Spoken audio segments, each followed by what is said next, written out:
Huwag niyong intindihin yung kaso na yan. Kasi, hindi nga tayo lawyer, pero nakakatawa yung pinail lang kaso ni Torre. Ang kasong ginawa ni Torre ay isang harassment lamang. Una, sirain ang leadership doon sa mga kagrupo namin na kulang sa kaalaman sa batas. Pangalawa, yung taong bayan na kulang sa kaalaman ng batas, ayan na.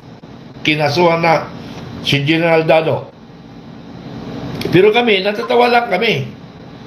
Hindi nga ako nakaramdam o hindi kami dalawa nakaramdam ng takot. Bagkus tumapang kami para to represent our republic, to represent the Filipino people.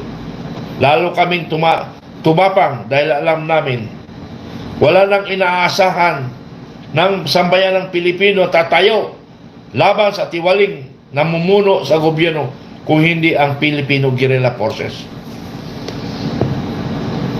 Paninindigan namin yan.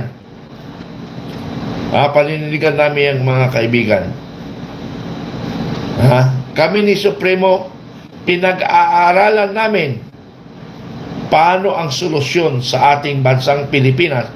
Pero yung mga gago dyan sa gobyerno na binabayaran ng taong bayan at nung ubos ang kaban ng bayan, wala silang pakundangan, paglustay ng pera.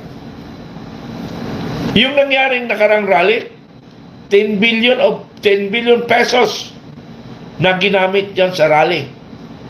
Bakit? Yung iglesia ba, mayroon ba silang 10 billion from yung ginastos na yan? Wala. Iaksaya ba nila 10 billion? Hindi.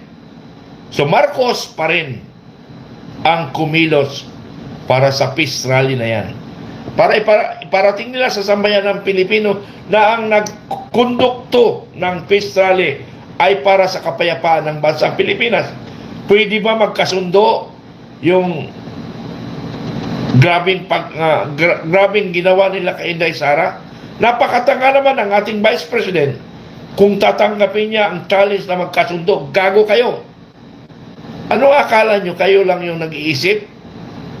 Hindi nag-iisip ang aming pusong damdamin?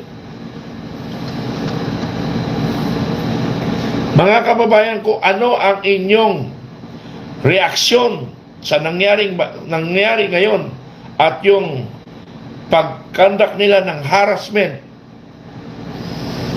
sa ating namumunong Filipino Guerrilla Force na si General Dado?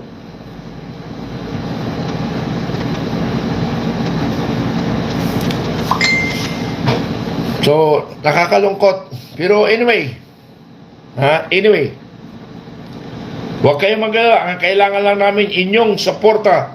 Kung hindi man sa pisikal, panalangin ang amin na ang ating bayan ay maiyahon sa kaputikan o sa kaputikan. Dahil ang namumuno ay ang pag-iisip na putik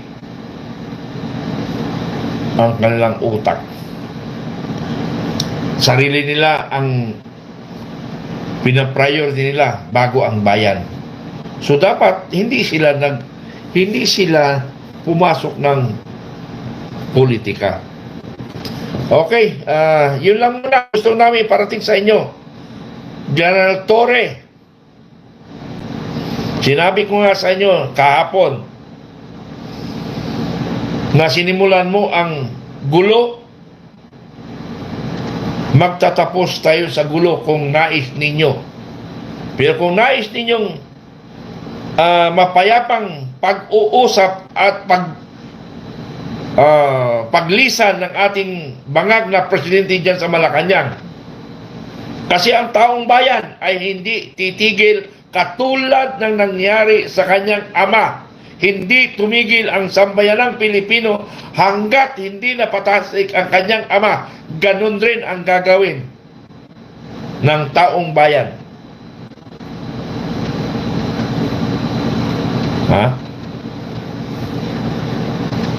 Ganun ang gagawin ng taong bayan. Hindi titigil.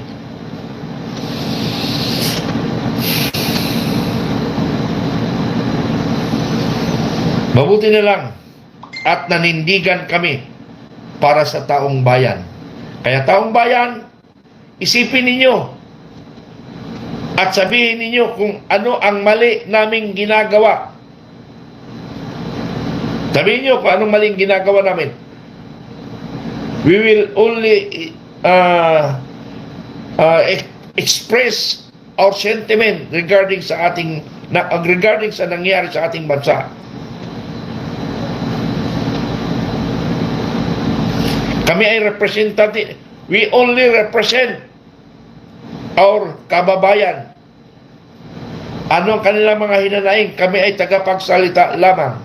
Kaya kayo mga bayarang vloggers na bulag at bingi. Bulag at bingi. Pag kinopya nyo yung aming vlog, sana lahat ng vlog namin, wag nyong ikakat. Wag nyong ikakat, ha? Wag nyong ikat para totoo tayo, hindi yung plastikan lang tayo. Para malaman ng taong bayan kung saan talaga kayo. Sa bayan ba kayo o nasa bayarang position kayo? Ha? Vloggers na bayaran, bulag at bingi. Kaya bulag siya o bingi dahil hindi niya alam ang nangyari sa bansa na ubos ng kaban ng bayan dahil kinurap na ng ating Pangulong Marcos Jr. At ang tuwadkom, pinagluloko nila. Pinagluloko nila ang mga invited resource speaker. General Wilkins, PME Maringal, pwede naman kayo makipag-usap sa amin. Manindigan tayo para sa tama. Yun ang kahilingan ko sa Maringal class. Magkaisa tayo. At doon sa Kikernel Graeldo, ang kanyang class na nasa active kayo, walang masama kung ang sentimento nyo lang ay ipinaramdam nyo lang na hindi tama ang nangyari, ay walang violation yan. Kasi we are also part of freedom of expression. Sarili mo yun eh, opinion mo lang yun eh. You did not mean giving a statement to include your organization. Opinion mo lang yung nilalabas mo. So that is considered as freedom of expression. Hindi kayo nagsasalita in behalf of your organization. So, karapatan niyo yun. Iparating niyo. Tama ba?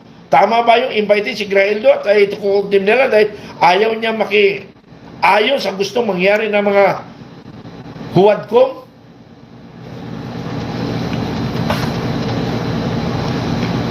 Again, bayarang vloggers, you can be charged of libel.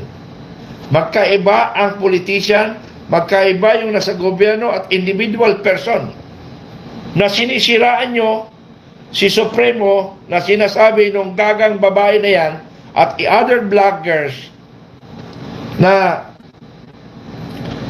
patalsik si Supremo because sa babae, because nakita, gaga.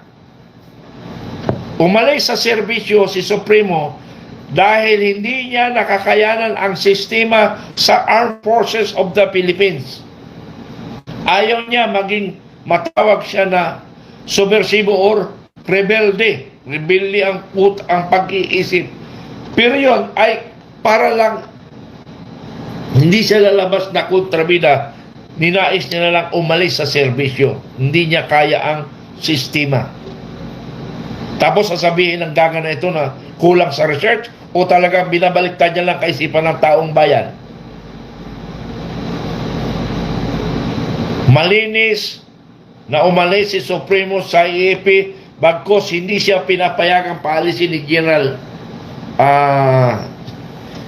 Reyes. What I mean, General Enrile. Ha? Hinuhold siya. Because hinuhold siya dahil alam ni General Enrile ang kanyang effectiveness of leadership and experience in combat